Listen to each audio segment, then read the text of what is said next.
Class से सुनते आ रहे हैं और हम, ठीक है, कभी कभी हम घर में भी ये विद्रोह कर देते कि नहीं आप मुझे खेलने मतलब बाहर खेलने जाने से नहीं रोक सकते हो, ये मेरा फंडामेंटल राइट है, राइट टू मूव फ्रीली, ठीक है। तो उस तरह से फंडामेंटल राइट होते क्या है? फंडामेंटल राइट देखो सिंपल सी चीज है, कुछ नहीं है। फंडामेंटल राइट जो बहुत बेसिक राइट्स होते हैं ह्यूमन बीइंग के, जो ह्यूमन बीइंग्स को जीने के लिए सबसे ज्यादा जरूरी होते हैं, वो होते हैं आपके फंडामेंटल राइट्स। अब इन फंडामेंटल राइट्स को हमारे कॉन्स्टिट्यूशन में क्यों डाला गया, क्या होते हैं, कौन कौन से राइट्स हमारे फंडामेंटल राइट्स होते हैं, ये सारी चीजें मैं आपको इस वीडियो में बताने वाला हूं। स्टार्ट करते हैं हम यहां से। Fundamental rights are referred as the conscience of the Indian constitution. ये जो शब्द है कंसाइंस, इसे अपनी कंसाइंस का इस्तेमाल करके आप समझो, समझ में आ गया? कंसाइंस मतलब बुद्धि, ठीक है, जो मतलब कहते हैं ना जो एकदम अंतर्ध्वनि होती है, जो अंदर की आवाज होती है, कंसाइंस वो होता है, ठीक है। तो यहाँ पे वही बताया गया है कि जो फंडामेंटल राइट्स है वो हमारी कॉन्स्टिट्यूशन के अंदर की आवाज है, वो हमारे कॉन्स्टिट्यूशन का विवेक है, वो हमारे कॉन्स्टिट्यूशन का नॉलेज है एक तरह से। कौन? कंसाइंस नहीं, कंसाइंस नहीं है, फंडामेंटल राइट्स है, ठीक है। तो फंडामेंटल राइट्स इन शॉर्ट अगर हम समझे तो बहुत इंपॉर्टेंट, बहुत बेसिक और बहुत कह सकते हैं कोर जो होता है कॉन्स्टिट्यूशन का, वो है फंडामेंटल राइट्स। हमारे इंडियन कॉन्स्टिट्यूशन में फंडामेंटल राइट्स को जोड़ने के पीछे कारण क्या रहा होगा? तो learning from the past experiences of colonial rule. ये क्या है?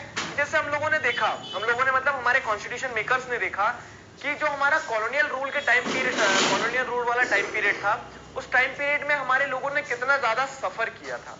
कैसे सफर किया था? हमारे लोगों को क्या बहुत ज्यादा हमारे लोगों को बहुत ज्यादा एक्सप्लॉइट किया जाता था ब्रिटिश ऑफिसर्स के द्वारा। हमारे लोगों को कह सकते हैं इंडिपेंडेंट फ्रीडम नहीं थी, किसी भी चीज की फ्रीडम ऑफ एक्सप्रेशन नहीं था, फ्रीडम नहीं थी उन्हें ऑक्यूपेशन चूज करने की, उनसे बहुत ज्यादा टैक्स वसूला जाता था। तो सारे तरह से क्या होता था, उनका एक्सप्लॉइटेशन होता था। अब जब इतना एक्सप्लॉइटेशन हो रहा है हमारे लोगों का, तो उस समय पे जो हमारे कॉन्स्टिट्यूशन मेकर्स थे, कॉन्स्टिट्यूशन मेकर्स को समझ में आया, they wanted to ensure a set of written rights that would guard against the misuse of state, ठीक है। देखो मिसयूज ऑफ स्टेट यहाँ पे क्या बताना चाह रहा है कि जब हम कॉलोनाइज थे, जब हमारे ऊपर ब्रिटिशर्स रूल कर रहे थे, उस समय पे उनका रूल था, मतलब स्टेट गवर्नमेंट ब्रिटिशर्स की है, और जो हमारा स्टेट था, जो हमारा कंट्री था, that was being ruled by foreign power कह सकते हैं। जो कॉलोनियल ऑफिसर्स थे, जो ब्रिटिशर्स थे, वो रूल कर रहे थे हमारी कंट्री पे। अब जब वो हमारे कंट्री पे रूल कर रहे थे, तो हमने ये एक्सपीरियंस गेन किया कि जो स्टेट होता है, ठीक है, कोई स्टेट भी अपनी पावर का मिसयूज कर सकता है। देखो कंफ्यूज नहीं होना, स्टेट मैंने आपको पिछले वीडियो में ही बताया, स्टेट हम कंट्री के लिए यूज करते हैं। तो उन्होंने बोला कि कंट्री जो होती है, कंट्री के जो रूलर्स होते हैं, या फिर कह सकते हैं कंट्री में जिन लोगों के पास पावर होती है, जिनके पास अथॉरिटी होती है, वो लोग अपनी पावर का मिसयूज कर सकते हैं। ये हमने कब सीखा? जब हमारे साथ हुआ कॉलोनियल रूल, मतलब जो कॉलोनियल रूल था, उस टाइम पे हमने सफर किया सारी चीजों को, तब हमें समझ में आ गया कि क्या होना चाहिए, कुछ सेट ऑफ रिटन राइट्स होना चाहिए, कुछ रूल्स रेगुलेशन होना चाहिए आपके पास में। ये रूल्स रेगुलेशन आपको क्या किस लिए होना चाहिए? ताकि अगर आपके अगेंस्ट में गवर्नमेंट भी चले जाए, ताकि अगर आपके अगेंस्ट में कंट्री की पूरी इंस्टीट्यूशंस भी चले जाए, पूरा कंट्री अगर आपके अगेंस्ट में चले जाए, तो आपको तब भी प्रोटेक्शन दिया जा सके। तो इसीलिए हमने हमारे कॉन्स्टिट्यूशन में कुछ फंडामेंटल राइट्स डाले, जो क्या बताते, जो ये बताते कि अगर कोई भी हमारे अगेंस्ट जाता है, चाहे वो गवर्नमेंट हो, चाहे वो गवर्नमेंट का कोई हिस्सा हो, या कि फिर पूरी की पूरी कंट्री हो, अगर अपनी पावर का मिसयूज करके कोई हमें डराने धमकाने की कोशिश करे, तो वहां पर हमारे फंडामेंटल राइट्स हमें बचाएंगे, ठीक है। Therefore fundamental rights protect citizens against the arbitrary and absolute exercise of power by state as well as other individual. तो मतलब आर्बिट्रेरी मतलब एक तरफा, अगर कोई एक तरफा आपके ऊपर अत्याचार कर रहा है, कोई बहुत ज्यादा पावरफुल है और आपके ऊपर अत्याचार कर रहा है, ठीक है, arbitrary and absolute exercise of power, अगर वो गवर्नमेंट भी कर, मतलब अगर देश की कोई भी इंस्टीट्यूशन कर रही है, या फिर कोई इंडिविजुअल कर रहा है, कोई भी कर रहा हो, ठीक है, तो उसके अगेंस्ट में आपको प्रोटेक्शन कहां से मिलेगा? उसके अगेंस्ट में आपको प्रोटेक्शन मिलेगा आपके फंडामेंटल राइट्स से। तो इसीलिए हमने कहा है कि therefore fundamental rights protect citizens against the arbitrary and absolute exercise of power by state as well as other individuals. मतलब अदर इंडिविजुअल्स में हो सकता है आपका पड़ोसी ही आपके साथ अत्याचार कर रहा हो, तो वो तब भी आपको प्रोटेक्शन कहां से मिल जाएगा? फंडामेंटल राइट्स से मिल जाएगा, ठीक है। तो ये सारी चीजें होती है फंडामेंटल राइट्स के बारे में, हमें क्यों, हमने मतलब कहां से एक्सपीरियंस गेन करके उन्हें हमारे कॉन्स्टिट्यूशन में लाने के बारे में सोचा, और फंडामेंटल राइट्स कहां प्रोटेक्शन देते हैं हमें, ठीक। Fundamental rights guarantees the rights of minority against the majority. एक और इंपॉर्टेंट चीज क्या होता है कि हर देश में देखो कोई मेजोरिटी है, कोई माइनॉरिटी है, ठीक है, कोई रिलीजन के बेसिस पे, कास्ट के बेसिस पे कोई मेजोरिटी में होता है, कोई माइनॉरिटी में होता है। तो अब ये मेजोरिटी माइनॉरिटी के बीच में हमेशा कंफ्लिक्ट चलता रहता है। ये जो मेजोरिटी होते हैं ना, ठीक है, मेजोरिटी क्या करते हैं, हमेशा अपने आप को ऊपर लाने की कोशिश करते हैं, डोमिनेट करने की कोशिश करते हैं। क्यों? क्योंकि उनके पास संख्या बल होता है, उनके पास नंबर ऑफ पीपल ज्यादा होते हैं ना मेजोरिटी में। जैसे आप क्लास में देखते हैं, हमने आगे वाले वीडियोस में पढ़ा था कि बॉयज की अगर मेजोरिटी है तो वो गर्ल्स को क्या करते हैं, गर्ल्स की चलने नहीं देते हैं क्लास में। तो उसी तरह से मेजोरिटी क्या करती है, माइनॉरिटी को सप्रेस करने की कोशिश करती है, डराने की धमकाने की कोशिश करती है। तो उस केस में हमें क्या चाहिए रहता है कि कुछ ऐसा हो जो मेजोरिटी के ऊपर लगाम लगा के रखे, जो मेजोरिटी को रोक कर रखे।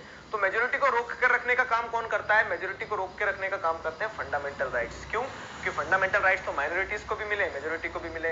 तो ऐसा नहीं हो सकता है कि मेजोरिटी संख्या बल के चलते वो एक्सप्लॉइट कर ले माइनॉरिटी को। क्यों? क्योंकि माइनॉरिटीज को प्रोटेक्शन मिला है फंडामेंटल राइट्स के नाम से, जिससे माइनॉरिटीज निश्चिंत होकर जी सकते हैं। तो एक और इंपॉर्टेंट अगर हम देखें फंक्शन या फिर एक और इंपॉर्टेंट फीचर देखें फंडामेंटल राइट का, तो वो क्या है? Fundamental rights guarantees the right of minority against the majority. मतलब कि माइनॉरिटीज को भी अधिकार मिलेंगे चाहे मेजोरिटी किसी की भी हो। ये फंडामेंटल राइट्स इंश्योर करते हैं, गारंटी करते हैं। अगर अब हम बात करें कि कौन कौन से फंडामेंटल राइट्स हैं, देखो जो ब्लू बॉक्स दिया आपकी बुक में, देखो उसे अच्छे से, तो उसमें आपको ये सारे 6 फंडामेंटल राइट्स दिए हैं। अब इन 6 फंडामेंटल राइट्स को हम समझते हैं कैसे, एक एक करके समझते हैं। मैं आपको सारी चीजें बताते चलता हूँ कि कौन सा फंडामेंटल राइट है, ठीक है, उस फंडामेंटल राइट का मतलब क्या होता है और ये सारी चीजें। तो इस तरह से जो 6 फंडामेंटल राइट्स हैं हम उन्हें समझ लेंगे जल्दी से। देखो आपको पढ़ते भी चलना है, ठीक है, मैं समझा दूंगा, फिर आपको एक बार बुक जरूर रीड करना ताकि आपको सारे कंसेप्ट अच्छे से क्लियर हो जाए। और कुछ डाउट है तो आप कमेंट सेक्शन में पूछ लो। Right to equality, right to equality का मतलब क्या होता है? राइट टू इक्वलिटी का मतलब होता है कि समानता का अधिकार। समानता का अधिकार किस सेंस में? कि हर इंसान को पब्लिक जॉब्स में, ठीक है, पब्लिक जॉब्स मतलब क्या होता है? पब्लिक एम्प्लॉयमेंट, जैसे गवर्नमेंट जॉब्स हो गई, पब्लिक जॉब हो गया, पब्लिक जॉब के बाद में पब्लिक एम्प्लॉयमेंट के बाद में अगर हम देखते हैं तो एजुकेशन, गवर्नमेंट स्कूल्स में, ठीक है, तो हर सेंस में क्या होना चाहिए? अनटचेबिलिटी ना हो, इस सेंस में इक्वलिटी होना चाहिए, ठीक है। Every individual should be treated equally, वो होता है राइट टू इक्वलिटी। अगर आप ऐसे देखोगे तो हमारे कॉन्स्टिट्यूशन में आर्टिकल 13, 14, 15 ये उसी चीज के बारे में डील करते हैं, ठीक है। तो हमें क्या देखना, हमें एक ब्रॉड हेडिंग के रूप में देखना है इसे। तो राइट टू इक्वलिटी में क्या होता है कि समानता का अधिकार, कि हर इंसान को इक्वली ट्रीट किया जाए in terms of employment, education, health, public places पे सबको बराबर नजरों से देखा जाए, किसी को भी अनटचेबिलिटी जैसी प्रैक्टिस के चलते किसी के साथ डिस्क्रिमिनेशन ना हो। तो इन सारी चीजों को हम कहां देखते हैं? राइट टू इक्वलिटी में देखते हैं। और ये हमारा क्या है? एक फंडामेंटल राइट है। आ गया समझ में? दूसरा fundamental right, right to freedom. Right to freedom क्या होता है? देखो राइट टू फ्रीडम समझे, शब्द से ही समझ में आएगा। फ्रीडम मतलब क्या है? आजादी। आजादी किस चीज की होना चाहिए? कि आप जो सोचते हैं उसे एक्सप्रेस कर सकें, आप जहां जाना चाहते हैं वहां एक्सप्रेस कर सके, आप जो ऑक्यूपेशन कैरी आउट करना चाहते हैं वो ऑक्यूपेशन आप कैरी आउट कर सके। आया समझ में? तो उसमें वो सारी चीजें आ जाती, फ्रीडम में आजादी का हर वो हिस्सा।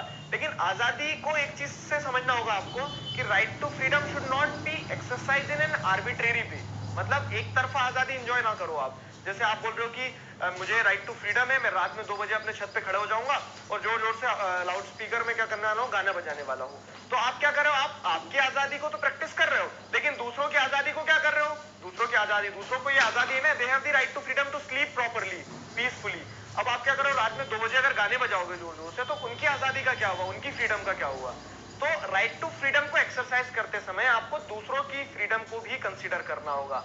ये इंपॉर्टेंट चीज है राइट टू फ्रीडम में, ठीक है। नो डाउट ये आपका फंडामेंटल राइट है, you have the full right to enjoy your freedom, but you should consider the freedom of other individuals also, ठीक है। You are required to take the freedom of other individuals into consideration. आपको उनके बारे में भी सोचना पड़ेगा। Example से समझ आ गया है ना? ठीक है, तो ये राइट टू फ्रीडम होता है। मतलब फ्रीडम में आपको, फ्रीडम में हर चीज, किसी भी प्रोफेशन को प्रैक्टिस करने की, किसी भी एरिया में जाने की, किसी भी तरह के थॉट्स को सुनने की, पढ़ने की, लिखने की, आपको अपने ओपिनियन को एक्सप्रेस करने की हर चीज की आजादी है, ठीक। फिर आता है राइट अगेंस्ट एक्सप्लॉयटेशन। इसमें 3 चीजें हैं। राइट अगेंस्ट एक्सप्लॉयटेशन में क्या है? सबसे पहले एक्सप्लॉयटेशन का मतलब क्या होता है? कि कोई किसी के साथ गलत ना करे, कोई किसी को लूटे ना। लूटे ना किन सेंस में? तो देखो सबसे पहली चीज क्या आती है? ह्यूमन ट्रैफिकिंग को बैन किया जाना चाहिए, ठीक है। Right against exploitation human trafficking को बैन करता है। ह्यूमन ट्रैफिकिंग मतलब क्या है? कि इंसानों की जो खरीद फिरोख्त होती है। ह्यूमन ट्रैफिकिंग समझना, ये 1 मार्क्स में क्वेश्चन आता है कि हम क्या करते हैं? इंसानों को खरीद लेते हैं, इंसानों को बेच देते हैं, ये होता है ह्यूमन ट्रैफिकिंग। तो ह्यूमन ट्रैफिकिंग को क्या बताया गया है? ह्यूमन ट्रैफिकिंग को गलत बताया गया है राइट अगेंस्ट एक्सप्लॉयटेशन में, और उसे बैन किया गया है। तो पहला क्या है? ह्यूमन ट्रैफिकिंग का। फिर right against bonded labour. Bonded labour क्या होता है कि बंधुआ मजदूर जो होता है ना, जैसे मैंने आपको पैसे दे दिए और खरीद लिया एक बार और बोल दिया कि अब जीवन भर आप मेरे यहाँ काम करो, या फिर आपको मैंने बोल दिया बहुत कम पैसे में अपने यहाँ काम करवा रहा हूँ जबरदस्ती मार पीट के, तो वो बॉन्डेज लेबर होता है। किसी को बांध के काम नहीं करवाना है, मतलब किसी को मजबूर करके काम नहीं करवाना है। काम आप जिससे भी करवा रहे हो उसको सही पेमेंट दीजिए, उसको सही क्या वर्किंग कंडीशन दीजिए, तब वो काम करेगा। तो ये सारी चीजें राइट अगेंस्ट एक्सप्लॉयटेशन में आती है। ह्यूमन ट्रैफिकिंग पे बैन होगा, ह्यूमन बींग्स को खरीदना बेचना बंद है। दूसरा, किसी को बॉन्डेड लेबर की तरह काम नहीं करवा सकते हो आप। और तीसरा, right against child labour. Child labour समझते हैं ना, जैसे अभी आपसे मैं काम करवाने लगूं तो वो चाइल्ड लेबर का पार्ट हो जाएगा। मतलब 14 साल से नीचे के बच्चों को आप हजार्डियस फैक्ट्रीज में काम नहीं करवा सकते। हजार्डियस फैक्ट्रीज मतलब जैसे जहाँ पे क्रैकर्स बनते हैं, पटाखे वगैरह बनते हैं, ठीक है। या फिर कह सकते हैं कि हम अधिकतर देखते हैं कहाँ पे इंडस्ट्रीज जो रहती है, इंडस्ट्रीज में मशीन वगैरह साफ करवाने के लिए, इन सारी चीजों के लिए लेबर के फॉर्म में किसको, बच्चों को रख लिया जाता है। तो वो सब नहीं होना चाहिए, वो चाइल्ड लेबर के उसमें आता है। तो राइट अगेंस्ट एक्सप्लॉयटेशन में आपको 3 चीजों पे फोकस किया है। ह्यूमन ट्रैफिकिंग को बैन किया जाए, बॉन्डेड लेबर को जो होता है, बंधुआ मजदूर जो होता है, फोर्स्ड लेबर जो होता है उसे बैन किया जाए, और चाइल्ड लेबर को बैन किया जाए, ठीक है। तो ये राइट अगेंस्ट क्या हो गया, एक्सप्लॉयटेशन हो गया। तो आपका ये भी फंडामेंटल राइट है। फिर अगर हम फंडामेंटल राइट पे आते हैं, क्या, right to freedom of religion. ये इंपॉर्टेंट फंडामेंटल राइट है आपका। Right to freedom of religion मतलब क्या है कि वैसे तो ये राइट टू फ्रीडम के अंदर आपको मिला हुआ है, लेकिन इसे और स्पेसिफिकली बताने के लिए हमने कॉन्स्टिट्यूशन में एक अलग से आर्टिकल डाला है, right to freedom of religion. Right to freedom of religion क्या बोलता है, right to freedom of religion ये बोलता है कि every individual is having the right to practice, propagate and profess any religion of his और हर ओन चॉइस। मतलब आप किसी भी धर्म में पैदा हुए हैं, ठीक है, तो आपको उस धर्म को फॉलो करने की, उस धर्म को लोगों तक पहुंचाने की, उस धर्म के बारे में लोगों को उपदेश देने की, उस धर्म के बारे में बातचीत करने की पूरी आजादी है, ठीक है। मतलब आप अपनी चॉइस के अकॉर्डिंगली कुछ भी रिलीजन, किसी भी रिलीजन को फॉलो कर सकते हो, आप रिलीजन बदल सकते हो, आप रिलीजन वही रख सकते हो। ये सब क्या होना चाहिए, with the wills and wish of individuals, मतलब खुद की इच्छा के हिसाब से होना चाहिए। कोई किसी के ऊपर जोर जबरदस्ती ना करवाए। अगर मान लो मैं किसी को जबरदस्ती किसी का धर्म बदल रहा हूं तो वो गलत हो जाएगा, वो right to freedom of religion में नहीं आएगा। लेकिन अगर कोई इच्छा से बदलना चाह रहा है तो right to freedom of religion में जाएगा। आ गया समझ में? तो right to freedom of religion क्या होता है, right to freedom of religion ये होता है कि आपको धार्मिक आजादी है, आपको धर्म से जुड़े, रिलीजन से जुड़े हर चीज की आजादी है। ये आपका एक फंडामेंटल राइट हो गया, ठीक। फिर अगर हम आते हैं पांचवें मतलब फंडामेंटल राइट पे आते हैं हम हमारे, तो कल्चरल एंड एजुकेशनल राइट्स, ये इंपॉर्टेंट राइट्स हैं आपके। कल्चरल एंड एजुकेशनल राइट्स क्या होता है, जैसे हम माइनॉरिटीज मेजोरिटीज के बारे में भी हमने पिछली स्लाइड में पढ़ा, तो उसमें हमने क्या देखा कि जो माइनॉरिटीज होते हैं उनका अपना एक अलग कल्चर होता है, ठीक है, उनके अपने अलग क्या होते हैं, एजुकेशनल सिस्टम होते हैं। जैसे हम देखते हैं तो इस्लाम में मदरसाज वगैरह होते हैं, ठीक है। तो वहां पर क्या है, वहां पर आजादी होना चाहिए, ये फंडामेंटल राइट होना चाहिए माइनॉरिटीज का कि वो अपने कल्चर को, अपनी, देखो कल्चर को लैंग्वेज से मत जोड़ो हमेशा, सॉरी रिलीजन से मत जोड़ो। कल्चर में रिलीजन भी आता है, कल्चर में क्या आता है, लैंग्वेज भी आता है। तो ये सारी चीजें आपको मिलकर माइनॉरिटी बनाती है। किसी किसी की लैंग्वेज बहुत कम बोली जाती है, मान लो किसी लैंग्वेज, तो उस लैंग्वेज को प्रिजर्व करने का क्या है, पूरा अधिकार होता है लोगों के पास में, उस कम्युनिटी के पास में। किसी का कुछ कल्चर है, उस कल्चर को प्रिजर्व करना, जैसे हम नॉर्थ ईस्टर्न स्टेट्स में देखते हैं तो वहां पे ट्राइब्स रहते हैं, ट्राइब्स का अपना अलग कल्चर होता है, तो उन्हें पूरी आजादी है कि वो अपने उस कल्चर को क्या करें, बचा के रखें, प्रिजर्व करके रखें। तो ये होता है कल्चरल एंड एजुकेशनल राइट्स। आगे समझ में, ये कल्चरल और एजुकेशनल राइट्स हैं, और इन कल्चरल और एजुकेशनल राइट्स को आपको प्रोटेक्ट करने की, माइनॉरिटीज को अपने कल्चरल एजुकेशन राइट्स को प्रोफेस करने की पूरी आजादी होती है। ये आपका फंडामेंटल राइट होता है। तो हमने कितने फंडामेंटल राइट पढ़ लिए, 5। अब ये छठवां वाला सबसे इंपॉर्टेंट है। सबसे इंपॉर्टेंट क्यों है मैं बताता हूँ आपको। देखो क्या होता है कि ये सारे राइट्स जो भी हमने डिस्कस किए, इन राइट्स का अगर वायलेशन होता है, ठीक है, राइट्स को मान लो किसी ने वायलेट कर दिया है, तो अब आप क्या करोगे। तो वायलेशन वाली कंडीशन में क्या होता है, वायलेशन वाली कंडीशन में आपको एक राइट मिला है, राइट टू कॉन्स्टिट्यूशनल रेमेडीज। मतलब ये जो 5 राइट हमने डिस्कस किए, अगर राइट टू इक्वालिटी मतलब आपको कोई अनइक्वली ट्रीट कर रहा है, कोई आप मान लो किसी लोअर कास्ट का इंसान को अपर कास्ट का इंसान क्या कर रहा है, अनटचेबल बोल के अपने घर में नहीं आने दे रहा है, मार रहा है, पीट रहा है, ये कर रहा है, गलत चीजें हो रही है, तो वहां पर उस इंसान के पास में जिसके राइट्स वायलेट हुए हैं, फंडामेंटल राइट जिसके फंडामेंटल राइट्स का उल्लंघन हुआ है, वो क्या कर सकता है, वो कोर्ट के पास जाएगा, और राइट टू कॉन्स्टिट्यूशनल रेमेडी ये भी उसका एक अधिकार है कि उसे उसके अगेंस्ट में जस्टिस मिले, ठीक है। तो अगर गलत हो रहा है तो गलत के अगेंस्ट में आपको न्याय मिले, ठीक है, आपको जस्टिस मिले, ये भी आपका क्या है, फंडामेंटल राइट है। कौन सा राइट है, आर्टिकल 32 है ये। राइट टू कॉन्स्टिट्यूशनल रेमेडीज, हमारा जो कॉन्स्टिट्यूशन उसमें अनुच्छेद 32 जो है, आर्टिकल 32 जो है, तो वो हमारा राइट टू कॉन्स्टिट्यूशनल रेमेडीज है। और राइट टू कॉन्स्टिट्यूशनल रेमेडीज का मतलब ये होता है कि if your fundamental rights are being violated, अगर आपके किसी भी तरह के फंडामेंटल राइट्स को वायलेट किया गया है तो you are having a fundamental right to seek the justice या फिर रेमेडी, मतलब आपको उसके अगेंस्ट में क्या मिला जाए, जस्टिस मिला जाए, रेमेडी मिल जाए, और ये भी आपका एक फंडामेंटल राइट है। तो ये हमने सारे राइट्स डिस्कस करेंगे, कौन कौन से राइट्स हैं आपके इंडियन कॉन्स्टिट्यूशन में। आई होप क्लियर हो गए। Right to equality, right to freedom, ठीक है, right against exploitation, right to freedom of religion, cultural and educational right, और राइट टू कॉन्स्टिट्यूशनल रेमेडी। तो ये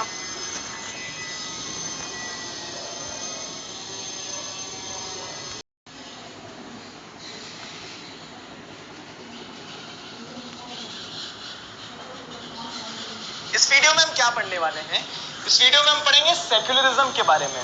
सेक्युलरिज्म क्या होता है और किस तरह से हमारे की फीचर है हमारे कॉन्स्टिट्यूशन का, उसे हम पढ़ने वाले हैं। पिछले वीडियो तक हम लोगों ने क्या पढ़ा है, पिछले वीडियो तक हम लोगों ने 4 की फीचर्स कंप्लीट कर चुके हैं। लास्ट वीडियो में हमने कौन सा की फीचर डिस्कस किया था, लास्ट वीडियो में हमने फंडामेंटल राइट्स वाला की फीचर डिस्कस किया था। सेपरेशन ऑफ पावर पढ़ा हमने, फेडरलिज्म पढ़ा, पार्लियामेंट्री फॉर्म ऑफ गवर्नमेंट पढ़ा। तो ये सारे की फीचर्स हम पढ़ चुके हैं। अभी अब हमें क्या करना है, अब अभी हमें सेक्युलरिज्म को समझना है। सेक्युलरिज्म जो कि एक इंपॉर्टेंट की फीचर है इंडियन कॉन्स्टिट्यूशन का। आपके बुक के अकॉर्डिंग मैं आपको सारी चीजें समझाता हूँ। पता है, सेक्युलरिज्म एक ऐसा टॉपिक है जिसपे एक अपने आप में बुक लिखी जा सकती है। अब हमें अभी क्या पढ़ना है, लेकिन हमें हमारी बुक के हिसाब से थोड़ा सा अलग भी चीजें बताएंगे, तो उस पर्सपेक्टिव से पढ़ना है। और इसी के साथ साथ में एक अलग चैप्टर भी है आपका, चैप्टर 2 कौन सा है, सिविक्स का, सेक्युलरिज्म ही है ना, तो हम उसे भी पढ़ेंगे। बाकी आप निश्चिंत रहो, यहाँ पे हम क्या करते हैं, एक ब्रॉड आउटलाइन समझते हैं। क्या होता है meaning of secular, what do you mean by secular, secular का मतलब क्या होता है, सोचिए जरा। सेक्युलर का मतलब ये होता है, अगर आप जैसे गूगल पे सर्च करेंगे तो नॉट कनेक्टेड विद रिलीजियस और स्पिरिचुअल मैटर, मतलब किसी भी तरह से धर्म या धर्म से जुड़ा हुआ जो ना होगा, उसे हम क्या कह लेते हैं, सेक्युलर कह लेते हैं। जैसे जैसे आप कहें तो हम क्या बोलेंगे, सिविक्स की जो बुक है it is a secular book, क्यों, क्योंकि धर्म की किताब थोड़ी ना है। और वहीं पर अगर हम कहें रामायण, कुरान या फिर बाइबल, तो वो सारी बुक्स क्या है, वो नॉन सेक्युलर बुक्स है। क्यों, क्योंकि वो धर्म से जुड़ी हुई किताबें हैं। तो वैसे ही जो चीज धर्म से ना जुड़ी हो उसे सेक्युलर कहते हैं। अब अगर बात की जाए किस चीज की, अब अगर बात की जाए then what is secular state, question mark, ठीक है। तो क्वेश्चन मार्क अगर हम यहाँ पे लगाते हैं सेक्युलर स्टेट के ऊपर कि सेक्युलर स्टेट क्या होता है, तो सिंपल सी चीज है, हमने सेक्युलर का मतलब समझा कि जो धर्म से ना जुड़ा हुआ हो। स्टेट मतलब हमने पढ़ा था देश, तो जब क्या होता है स्टेट, एक कंट्री की बात कर रहे हैं, country which does not officially promote any one religion as the state religion, मतलब जहां पर किसी भी रिलीजन को स्टेट रिलीजन की तरह प्रमोट नहीं किया जाता हो, उस रिलीजन को स्टेट सेक्युलर, मतलब उस स्टेट को सेक्युलर कहा जाता होगा, ठीक है। कहा जाता होगा नहीं, कहा जाता है, ठीक है। I repeat, I take my words back, कहा जाता होगा नहीं, कहा जाता है, क्लियर। तो अब मुझे ऐसा लगता है कि आपको सेक्युलर स्टेट की डेफिनेशन मिल गई है। A secular state is a state which does not officially promote any one religion as the state religion. State religion मतलब क्या है कि आप किसी भी रिलीजन को ऐसा नहीं बोल सकते कि हमारे देश में तो यही धर्म चलता है। हमारे देश में सभी धर्म चलते हैं, क्यों, क्योंकि हमारे देश में सेक्युलरिज्म चलता है। सेक्युलरिज्म का हिंदी मीनिंग क्या होता है, धर्मनिरपेक्षता, ठीक है। तो धर्मनिरपेक्षता का मतलब ये होता है कि आप किसी भी धर्म को क्या कर रहे हो, एक्स्ट्रा फेवर नहीं दे रहे हो, ना किसी धर्म को आप किसी तरह से कुछ डिनाई कर रहे हो, सारे रिलीजन को आप इक्वली क्या कर रहे हो, ट्रीट कर रहे हो, तो वो होता है सेक्युलरिज्म। सिंपल सी डेफिनेशन है, सिंपल सा कंसेप्ट है, और सिंपल सी लैंग्वेज में आपको समझा दिया गया है। आई होप आपको समझ में आ गया है। आगे